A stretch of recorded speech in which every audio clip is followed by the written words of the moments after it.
Hello students, I am Hardik Sheta from Saraswat international academy Vapi. आज हम standard 10 subject science chapter number 13 magnetic effects of electric current को आगे बढ़ाते हैं। तो आज हमें पढ़ना है force on a current carrying conductor in a magnetic field. ठीक है, अब ये टॉपिक पढ़ते समय आपको टेक्स्ट बुक अपने साथ रखनी है। ठीक है, तो वीडियो स्टॉप करो और टेक्स्ट बुक को साथ में लेके बैठ जाओ। ओके, तो ये जो टॉपिक है उसके लिए सबसे पहले आपको एक एक्टिविटी दी गई है। अब समझो ये टॉपिक का जो स्टेटमेंट है वो क्या कहना चाहता है। Force on a current carrying conductor in a magnetic field. Magnetic field के अंदर कोई कंडक्टर ऐसा है जिसके अंदर से करंट पास हो रहा है, तो क्या मैग्नेटिक फील्ड की हेल्प से उसके ऊपर कोई फोर्स लगेगा। अगर वो फोर्स लगेगा तो कौन सी डायरेक्शन में लगेगा वो हमें यहाँ पे पता लगाना है, और कितना फोर्स लगेगा वो आपके सिलेबस में नहीं है। तो आप जब हायर स्टैंडर्ड में ये फिर से पढ़ोगे तब हम उसके लिए फॉर्मूला डिराइव करेंगे। ठीक है, तो चलो हमने ये तो देख लिया कि कोई करंट कैरिंग कंडक्टर है और उसके आसपास अगर हम मैग्नेटिक नीडल को लेके आए तो मैग्नेटिक नीडल है वो कंडक्टर से परपेंडिकुलर डायरेक्शन में अलाइन हो जाती है। मतलब इलेक्ट्रिक करंट की मैग्नेटिक इफेक्ट यहाँ पे हमें देखने को मिलती है। तो फ्रेंच साइंटिस्ट है एंड्रे मैरी एम्पियर, उन्होंने ये सजेस्ट किया कि अगर इलेक्ट्रिक करंट की इफेक्ट मैग्नेटिक जैसी मिलती है तो मैग्नेटिक फील्ड की इफेक्ट इलेक्ट्रिक करंट के ऊपर भी होनी चाहिए। ठीक है, और उसके लिए आपको एक एक्टिविटी दी हुई है टेक्स्ट बुक में, एक्टिविटी नंबर 13.7। ठीक है, अब एक्टिविटी में है क्या समझो। तो एक स्टैंड लिया है, एक ऐसा एक स्टैंड लिया हुआ है, ऐसा तो बिल्कुल नहीं है। चलो ये स्टैंड है और स्टैंड के साथ हमने एक क्लैंप कनेक्ट किया हुआ है और क्लैंप के आसपास हमने वायर बाउंड किया हुआ है।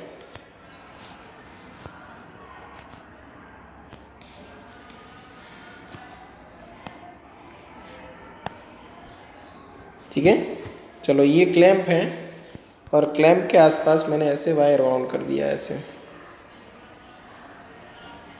ठीक है, और वो वायर मैंने यहाँ से खींच लिया इलेक्ट्रिकल नेटवर्क की ओर।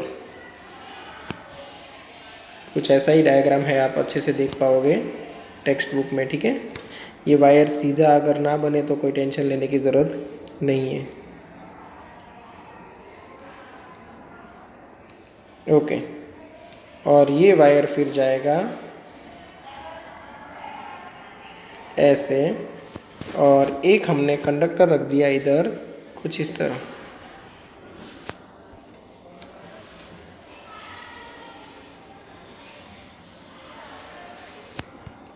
ठीक है, अब मान लो कि ये कंडक्टर है और कंडक्टर को हमने ये वायर के साथ कनेक्ट कर दिया है, ऐसे यहाँ पे बांध दिया है समझो, और इधर से बांध के ये वायर हम ऐसे लेके आए इधर से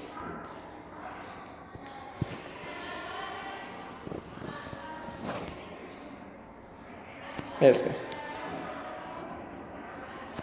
ठीक है,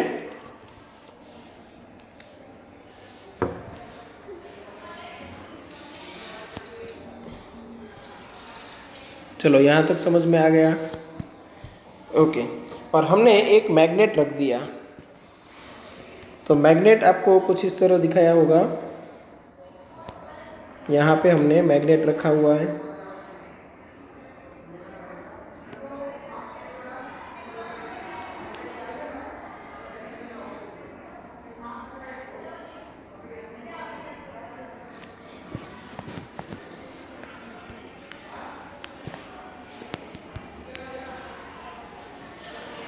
ओके।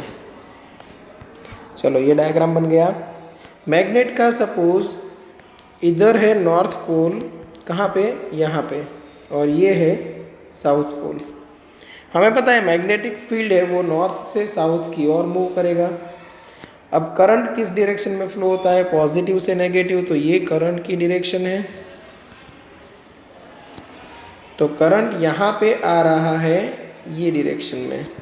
करंट की डायरेक्शन के लिए हम थोड़ा अलग कलर ले लेते हैं। अब ये डायरेक्शन में है करंट, ओके। और मैग्नेटिक फील्ड की डायरेक्शन है ये।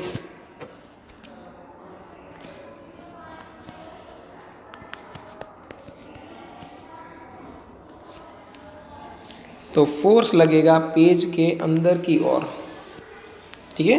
वो मैंने यहाँ पे कैलकुलेट कर लिया, कैसे लगता है मैं आपको एक्सप्लेन करने वाला हूँ, ओके। चलो यहाँ तक सब कुछ समझ में आ गया होगा। और यहाँ पे एक प्लेट रख दी है सपोर्ट के लिए। चलो एक्टिविटी क्या कहना चाहती है, take a small aluminium rod A B of about 5 centimeter using two connecting wires, suspend it horizontally from a stand, okay, as shown in figure. Place a strong horseshoe magnet in such a way that the rod lies between the two poles with the magnetic field directed upward. ठीक है ना, यहाँ पे magnetic field कौन सी direction में रहेगा, upward direction में रहेगा। अपवर्ड डायरेक्शन में क्यों रहेगा, क्योंकि नॉर्थ से साउथ की ओर जाएगा, ठीक है। तो कुछ इस तरह हमें हॉर्सशॉ मैग्नेट को अरेंज करना है, okay. For this put the north pole of the magnet vertically below and south pole vertically above the aluminium rod. Aluminium rod कहाँ है, वो यहाँ पे है, clear. Connect the aluminium rod in series with a battery, a key and a rheostat. तो हमने aluminium rod को battery key and rheostat से कनेक्ट कर दिया। अब रियोस्टेट यहाँ पे डायग्राम में नहीं दिखाया, यहाँ पे सिर्फ की है और यहाँ पे बैटरी है। बैटरी का ये नेगेटिव टर्मिनल है, ये पॉजिटिव टर्मिनल है। अगर आपको रियोस्टेट नहीं दिखाना है तो बैटरी को वेरिएबल बना दो, क्योंकि रियोस्टेट होता किसके लिए, वो बैटरी की वजह से जो करंट निकलता है वो करंट की वैल्यू चेंज करने के लिए रियोस्टेट यूज़ करते हैं। रियोस्टेट में क्या होता है, वेरिएबल रेजिस्टेंस, रेजिस्टेंस बढ़ा दिया तो करंट डिक्रीज होगा, रेजिस्टेंस कम कर दिया तो करंट इंक्रीज हो गया। तो वही काम करने के लिए अगर आपको रियोस्टेट यूज़ नहीं करना है तो बैटरी लगा दो। और बैटरी कैसी रखो, वेरिएबल, ताकि बैटरी के वोल्टेज हम चेंज कर पाए। और वोल्टेज अगर आपने चेंज कर दिया तो भी करंट चेंज होगा, ठीक है। अभी देखो, now pass a current through the aluminium rod from B to A. अब बी किधर है और ए किधर है, तो बी पोजीशन यहाँ पे है, ए पोजीशन इधर है। What do you observe, it is observe that the rod is displaced towards the left, okay. You will notice that the rod get displaced. मैंने पहले कहा था पेज के अंदर की ओर फोर्स लगेगा, वो इसीलिए क्योंकि मैंने इसका प्लेन है वो थोड़ा अलग ले लिया था। ये एक्चुअली हॉरिजॉन्टल रोड है और पेज से बाहर निकलती हुई डायरेक्शन उसकी है, ठीक है। तो ये पेज से बाहर निकलती हुई डायरेक्शन है, ओके। और मैग्नेटिक फील्ड की अपवर्ड डायरेक्शन है, और दोनों के कॉम्बिनेशन से जो फोर्स लगेगा वो लेफ्ट हैंड साइड लगेगा। तो मैग्नेटिक फील्ड में यहाँ पे नोट कर देता हूँ इस डायरेक्शन में, और जो फोर्स लग रहा है वो ये डायरेक्शन में होगा, left hand side. Reverse the direction of current flowing through the rod and observe the direction of displacement, it is now towards right. आपने बैटरी की पोजीशन चेंज कर दी तो करंट है वो ऑपोजिट फ्लो होने लगा। करंट ऑपोजिट हो गया तो फिर जो फोर्स लगने वाला है उसकी डायरेक्शन भी रिवर्स हो जाएगी, clear. Why does the rod get displaced, क्योंकि मैग्नेटिक फील्ड के अंदर उसको रखा गया तब उसके ऊपर फोर्स लगा, ओके। अब देखो, the displacement of the road in above activity suggest that a force is exerted on the current carrying aluminum rod when it is placed in a magnetic field. It also suggests that the direction of force is also reversed when the direction of current through the conductor is reversed. जब हमने current की direction change की तब force की direction भी change हो गई। Now change the direction of field to vertically downward by interchanging the two poles of magnet. मतलब साउथ है वहाँ पे नॉर्थ को लेके आओ, नॉर्थ है वहाँ पे साउथ को लेके आओ, तो भी यहाँ पे जो फोर्स लग रहा है उसकी डायरेक्शन चेंज होगी। इसलिए लिखा है it is once again observe that the direction of force acting on the current carrying rod get reversed. It shows that the direction of force on the conductor depends upon the direction of current and the direction of magnetic field। ठीक है, अब कैसे उसको identify करें force कौन सी direction में लगेगा, उसके लिए आपको टेक्स्ट बुक में देखो फ्लेमिंग्स लेफ्ट हैंड रूल दिया हुआ है। अब समझो कि आपका लेफ्ट हैंड है, उसकी फिंगर एक यहाँ पे रखनी है, एक इस तरफ और एक पेज से बाहर निकलती हुई डायरेक्शन, मतलब कुछ इस तरफ। तीन एक्सिस बनानी है, X Y and Z. Suppose यहां पे आपकी 4 फिंगर है,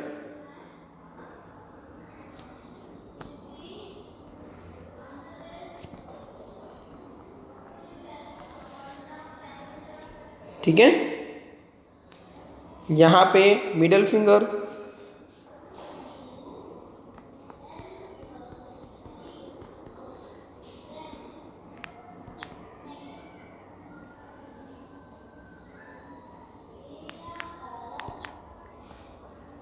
ओके, और यहां पे है आपका थंब।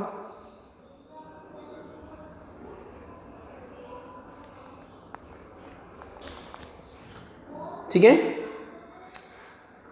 जो 4 फिंगर है वो दिखाएगी फील्ड। ये क्या है, मैग्नेटिक फील्ड की डायरेक्शन। जो मिडल फिंगर है वो करंट दिखाएगी, करंट की डायरेक्शन। देखो ये दोनों को आप एडजस्ट करोगे, ऑटोमेटिक थंब अपनी डायरेक्शन दिखा देगा, और वो डायरेक्शन कौन सी होगी, फोर्स की डायरेक्शन होगी। ठीक है, अभी ऑनलाइन हम पढ़ रहे तो उतना मैं अच्छे से आपको करके नहीं दिखा सकूँगा, बट टेक्स्ट बुक में आप वो लेफ्ट हैंड दिखाया है वो देखोगे तो अच्छे से समझ में आ जाएगा। तो यहाँ पे फोर्स, या तो फोर्स की वजह से जो जनरेट होने वाली है मोशन, वो आपको थंब की डायरेक्शन में मिलेगी। और याद रखना है ऐसा करते टाइम आपको कंपलसरी लेफ्ट हैंड यूज़ करना है, और लेफ्ट हैंड में 4 फिंगर, मिडल फिंगर एंड जो थंब है तीनों को म्यूचुअली परपेंडिकुलर रखना है। और जब परपेंडिकुलर रखोगे तभी आपको पता चलेगा कि एक्चुअल में फोर्स कौन सी डायरेक्शन में लगेगा।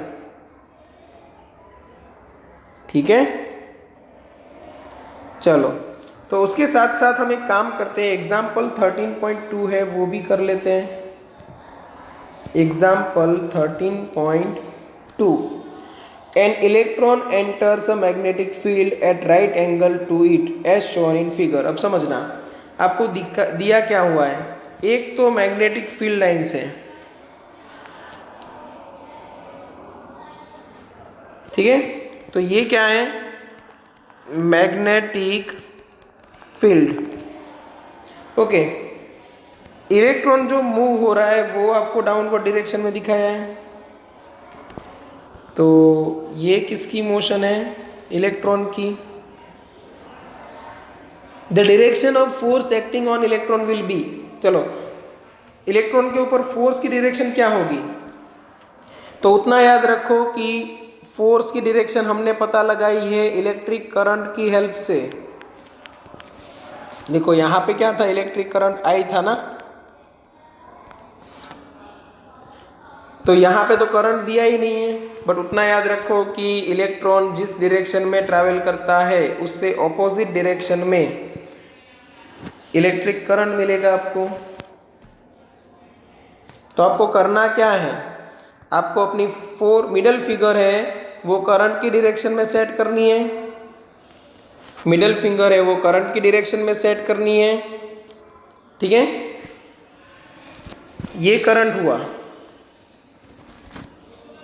तो इधर आनी चाहिए मिडल फिंगर, और यहाँ पे जाना चाहिए 4 फिंगर, मतलब फर्स्ट फिंगर आपकी। और लेफ्ट हैंड की, और दोनों एक दूसरे से परपेंडिकुलर, ऑटोमेटिक थंब आपको पेज के अंदर जाता हुआ नजर आएगा। ठीक है, करना क्या है आपको, तो यहाँ पे रखनी है मिडल फिंगर और यहाँ पे रखनी है फोर फिंगर। ऑटोमेटिक जो थंब है वो पेज के अंदर जाता हुआ नजर आएगा। ओके, तो आपका यहाँ पे आंसर बनेगा option D, into the page.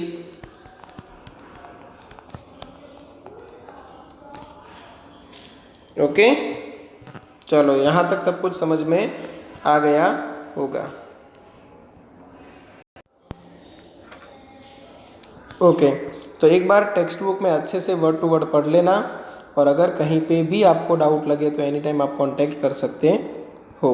Okay, चलो यहाँ तक रखते हैं। Thank you.